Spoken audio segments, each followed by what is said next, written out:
નોટબંધીને 36 દિવસો વીત્યા છતાં લોકોની હાલાકી યથાવત છે। ગામડામાં અપૂરતી બેંકો છે, પરંતુ અમદાવાદ જેવા મહાનગરો જ્યાં ન તો બેંકોની કોઈ કમી છે કે ન તો એટીએમની, તેમ છતાં અમદાવાદીઓ છેલ્લા મહિનાથી વધારે સમયથી પરેશાન થઈ રહ્યા છે। ત્યારે હજુ પણ લોકો લાઈન લગાવી પૈસા મેળવવા પરેશાન થઈ રહ્યા છે।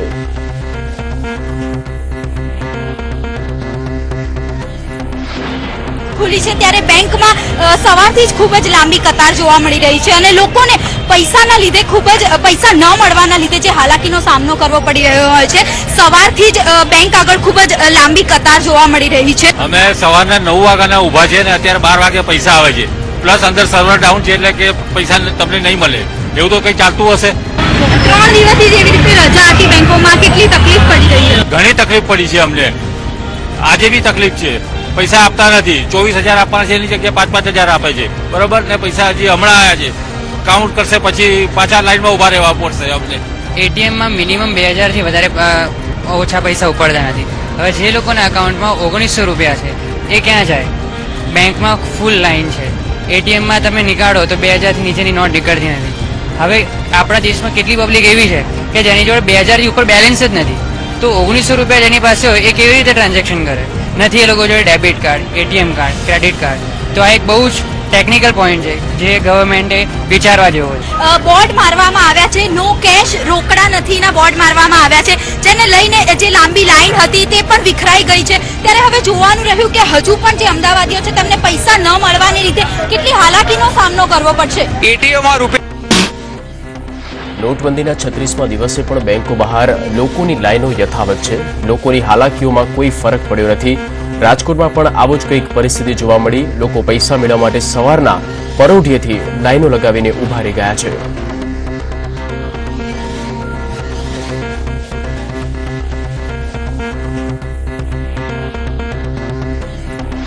કાલે જે રીતના ભીડ જોવા મળી હતી, કારણ કે જે રીતના કહીએ કે એટીએમમાં નાણાં ખાલી થઈ ગયા હતા, પરંતુ આજથી વહેલી સવારથી જો વાત કરવામાં આવે તો લાઈનો કતારો હજી એટલી ને એટલી જ જોવા મળે છે। કારણ કે હજી અમુક એટીએમો છે તે બંધ છે, એટીએમોમાં નાણાં નથી નાખવામાં, જ્યાં એટીએમમાં નાણાં નાખવામાં આવે છે ત્યાં પણ ફક્ત કલાક 1.5 કલાકમાં જ નાણાં ખાલી થઈ જવાની ફરિયાદો મળતી હોય છે।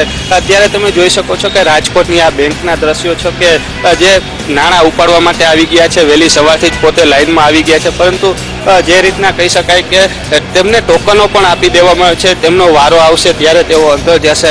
કારણ કે જે રીતના પગાર જમા થયો છે, પગારદારો પણ આવી ગયા છે, અમુક વડીલો પણ આવી ગયા છે, આપણે તેમની સાથે જ વાત કરીશું કે જે રીતના વહેલી સવારથી જ આવી ગયા છે તે લોકો। કાકા, તમે કેટલા દિવસથી આવો છો ને શું કહેશો? હું સવારે 5:30, 6, 5:30, 6ની આડે-ગાળે આવી જાઉં। અઠવાડિયે એક વખત વારો આવી જાય તો આવી જાય।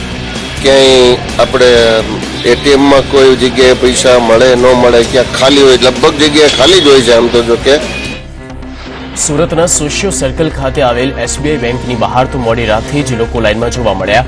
ક્યાંક ગ્રુપમાં આવેલ લોકો ટાઈમ પાસ કરતા જોવા મળ્યા, તો ક્યાંક ધક્કા ખાતા લોકો રોષે ભરાયેલા પણ જોવા મળ્યા। તો લીધો છે, પરંતુ ક્યાંક ને ક્યાંક બેંક સત્તાધીશોની કામગીરી નબળી પડતી દેખાઈ રહી છે। કારણ કે આજે એટલા બધા દિવસ વીતી ગયા પછી પણ ક્યાંક ને ક્યાંક લોકોની લાંબી કતારોમાં રોષ ફાટી નીકળે છે। આપ જોઈ શકશો કે સુરતના સોશિયો સર્કલની સ્ટેટ બેંક અને એક ખાનગી બેંક ત્યાં આવી છે, જ્યાં મોડી રાતથી લોકોની લાંબી કતારો જોવા મળી રહી છે। ત્યારે લોકો કેટલાક હસતા હસતા એકબીજાની સાથે સમય પસાર કરે છે, ક્યાંક કેટલાક લોકો અહીંયા રોષે ફાટી નીકળે છે, કેટલાક લોકો પોતાનો ગુસ્સો બહાર કાઢે છે, કારણ કે મોડી રાતથી લોકો લાઈનોમાં ઉભા રહેલા છે। ત્યારે આપણે વાત કરીને જાણશું એ લાઈનમાં ઉભેલા લોકો જોડે કે એ લોકો ક્યારથી ઉભા છે અને એ લોકોએ કેટલી મુશ્કેલીઓનો સામનો કરવો પડી રહ્યો છે। આપ અહીંયા લાઈનમાં ક્યારથી ઉભા છો અને શું હાલાકીઓનો સામનો આપણે કરવો પડી રહ્યો છે? મેં પણ સાથે જ છીએ, અમે 2 જણા, એટલે કંપનીના વિડ્રોલ કરવા આવેલા છીએ। પણ આ લોકો કહે છે કે 2 થી 3 લાખ રૂપિયા જ કેશ આવે છે, બાકીની કેશ જાય છે ક્યાં અમને એ નથી ખબર પડતી। 3-4 દિવસથી અમે ધક્કા ખાઈએ પણ નંબર નથી લાગતો। 50 ટોકન કાં તો 100 ટોકન આપે છે, પછી લોકો પૈસા મળતા જ નથી। કામગીરી બહુ નબળી છે, કારણ કે આ સવારના વહેલા ઉભા રહીએ છીએ તો કંઈ મેળ આવતો નથી, પૈસા કે સેટિંગ થઈ જાય છે એવું જ છે। કારણ કે આટલી બ્લેક મની પકડાય છે તો ક્યાંથી પૈસા આવે છે એ બધા અત્યારે ને ક્યાંક અહીંયા બેંક સત્તાધીશોની કામગીરી નબળી પડતી નજરે પડી રહી છે। ક્યાંક કોઈને લાગે છે ટોકન મળે છે, તો ક્યાંક કોઈને લાગે છે કે ટોકન આવવા પહેલા જ, ટોકનનો નંબર આવવા પહેલા ક્યાં તો એ લોકોના પૈસા ખૂટી જશે, કાં તો નાણાં મળવાની શક્યતા નથી લાગી રહી। લોકો રોષે ભરાયા છે. કોઈ બોલવા તૈયાર છે તો કોઈ એમ કહે છે કે અમને પૈસા મળશે કે ના મળશે. જી. દાહોદના લીમખેડાના દુધિયા ગામેથી સંદેશ ન્યૂઝનો ગ્રાઉન્ડ ઝીરો રિપોર્ટ. દુધિયા ગામના લોકોએ પ્રધાનમંત્રી નરેન્દ્ર મોદીના નિર્ણયને આવકાર આપ્યો. લોકો કેશલેસ ટ્રાન્ઝેક્શન કરી રહ્યા છે, જેથી તેમને રૂપિયાની કોઈ તકલીફો પડી રહી નથી. વેપારીઓ પણ નવી નોટો સ્વીકારે છે અને છૂટા આપે છે.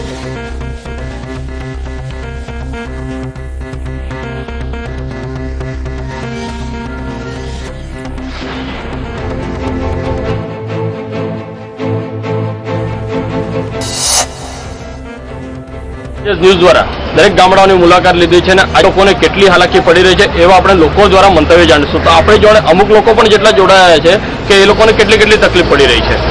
તમે શું કરો છો? બિઝનેસ કરો. તમને શું તકલીફ પડી રહી છે? અમને તો કોઈ તકલીફ નથી અને જે આ મોદી સાહેબે નિર્ણય લીધો છે એકદમ યોગ્ય નિર્ણય લીધો છે અને એનાથી લોકોમાં ખૂબ આનંદ પેદા થયો છે. લોકો બહુ ખુશ છે એનાથી, જેનાથી જે કાળું નાણું જ્યાં ભેગું થયેલું છે એ બધું દૂર થશે એવું લોકોમાં, અને લોકો એવું ઈચ્છી રહ્યા છે કે જે થયું છે મોદી સાહેબના નિર્ણયને આવકારી રહ્યા છે.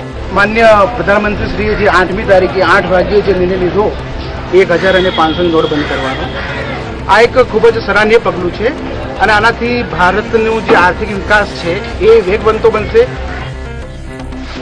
રાજકોટની શાળામાં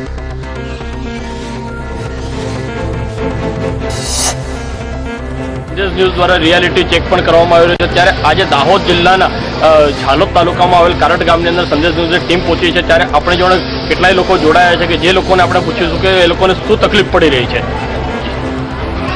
તમારા ગામની અંદર નોટબંધીને શું પ્રશ્ન રહ્યો છે? પ્રશ્ન તો એક હમણાં હાલમાં ફિલહાલ તો લોકોને જેબ ખર્ચીનો બહુ મોટો પડી રહ્યો છે. એકમાં એક મોટી વાત એવી છે કે આજે 2000ની નોટ નીકળે, 2000ની નોટ લઈને કરિયાણામાં તમે કોઈ સામાન લેવા જાઓ તો પેલો ચેન્જ નહીં આપે. હવે છૂટાની સમસ્યા એટલી છે તો 2000ની નોટને ચલાવવી કેવી? જેની પાસે હમણાં મોબાઈલ છે, કોઈ નેટ બેન્કિંગનો ઉપયોગ કરે છે, કોઈ પાસે એટીએમ કાર્ડ છે. હવે એ જે લોકો ઉપયોગ કરે છે એ કરે છે, બાકીના બધા માણસોને તો આ તકલીફ રહેવાની જ છે ને. તમે શું કહેશો? હા બરોબર છે. નોટબંધી આજે થયું છે, નાની મોટી દુકાનવાળાને બહુ તકલીફ પડે. 2000ની નોટ લઈને આવે છૂટા કઈથી આપો? તમારે શેનો ધંધો છે? અનાજ કરિયાણો.